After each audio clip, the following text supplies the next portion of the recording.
Një rrëshqitje masive toke është regjistruar së fundmi në fshatin Spathar në Librazhd. Përpasoj janë shkaktuar dëme në një blok banimi, infrastrukturën rrugore dhe të mbjellat bujqësore. Më problematike paraqitet situata në lagjen Hoxha, si dhe në zonën ku më herët ndodhej depoja e furnizimit me ujë të qytetit të Librazhdit, çka ka shtuar ndjeshëm rrezikun për banorët dhe infrastrukturën përreth.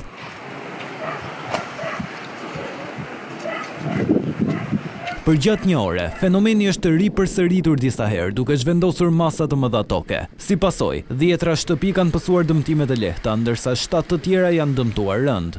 Kështu që ju lutem shumë të jemi një rrugë zgjidhje, se ne nuk kemi ku dhemi. Ata na thanë që të japim 6 shtëpi me qenë aty, edhe të paguajmë.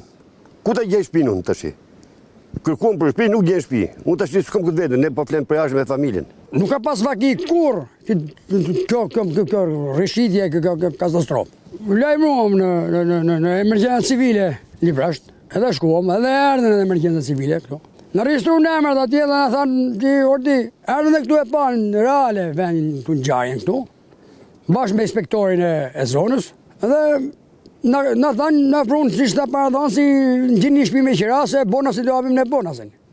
Autoritetet vendore, pasi kanë vlerësuar situatën në terren, kanë kërkuar banorëve të prekur të braktisin shtëpitë dhe të sistemohen në banesa me qira, ku për një vit qiraja do të kompensohet nga bashkia.